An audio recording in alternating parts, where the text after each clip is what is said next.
Good evening dear all. मैं engineer Manish Yadav. जैसे कि मैंने कल एक वीडियो डाला था तो उसमें एक भाई है, उनका कमेंट है कि भाई इलेक्ट्रिकल इंजीनियर के तौर पे उन्होंने अप्लाई किया है और शायद सब कुछ हो भी गया है, उनका मेडिकल बाकी है।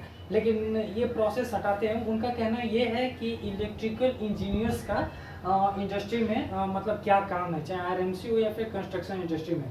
तो अगर अभी इलेक्ट्रिकल इंजीनियर हैं तो सुन लीजिए मैं क्या बोल रहा हूँ। सबसे पहली बात कि हर डिपार्टमेंट में हर ब्रांच का बहुत बड़ा रोल होता है, चाहे आप मैकेनिकल हो, सिविल हो या फिर इलेक्ट्रिकल हो, इंस्ट्रूमेंटेशन हो या फिर तमाम चीज़ हो। उसका अगर बेनिफिट, उसका अगर यूज़ है, अगर उसका वर्क है, तभी आपको हायर किया जाता है। अगर आपकी हायरिंग आरएमसी प्लांट में हुई है, आपकी हायरिंग कंस्ट्रक्शन प्लांट में हुई है, तो डेफिनेटली आपका काम है। दूसरी बात ये बता दूँ कि सिविल इंजीनियर्स का काम आरएमसी हो या फिर कंस्ट्रक्शन हो। कंस्ट्रक्शन में तो आप जानते ही हैं बहुत सारे डिपार्टमेंट है।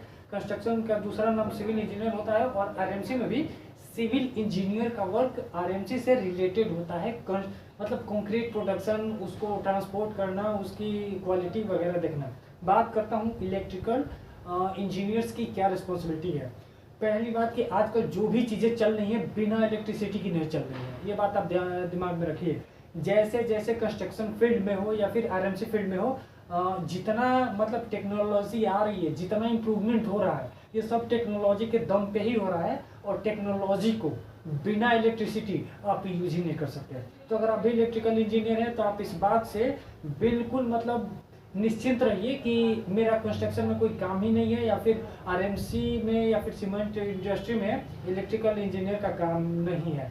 तो बहुत बड़ी रिस्पॉन्सिबिलिटी होती है इलेक्ट्रिकल इंजीनियर की, क्योंकि कभी कभी ऐसा होता है कि इलेक्ट्रॉनिक चीज़ें होती हैं। जैसे मैंने बताया, टेक्नोलॉजी के साथ जितना अपग्रेडेशन हो रहा है उसमें सबसे ज़्यादा इलेक्ट्रिक का काम हो रहा है। बिना इलेक्ट्रिक का कोई भी काम नहीं हो पा रहा है। तो एक इलेक्ट्रिकल इंजीनियर का होना बहुत ज़्यादा ज़रूरी है। आपके लिए बेनिफिट ये है कि अगर आपने इंटर्नशिप किया है, आपने डिप्लोमा करके कहीं से कहीं जॉब कर रहे हैं। हालांकि इलेक्ट्रिकल में भी बहुत सारे वो डिपार्टमेंट होते हैं, जैसे कि बहुत सारे मशीनरीज, बहुत सारे इक्विपमेंट का डीप नॉलेज और प्रैक्टिकल चीज़ें, तो ये सब चीज़ें होती हैं। तो बिना इलेक्ट्रिकल का कोई भी काम नहीं होता। और आप है मैकेनिकल से भी हैं तो इसका भी बहुत ज़्यादा काम है। बशर्ते फ़र्क ये पड़ता है कि आप कौन से डिपार्टमेंट में आपका सिलेक्शन हुआ है। तो देखिए आरएमसी प्लांट में, जैसे हम आरएमसी प्लांट चलाते हैं तो वहाँ भी इलेक्ट्रिक का काम होता है और वहाँ भी इलेक्ट्रिशियन आता है करने वाला हूँ। अभी तो ये कुछ नहीं है। अभी जैसे मैं जिस इंडस्ट्री में मैं खुद वर्क कर रहा हूँ उससे रिलेटेड आपको अभी ऐसे ऐसे नॉलेज देने वाला हूँ जो डेफिनेटली आपको एज ए फ्रेशर के तौर पे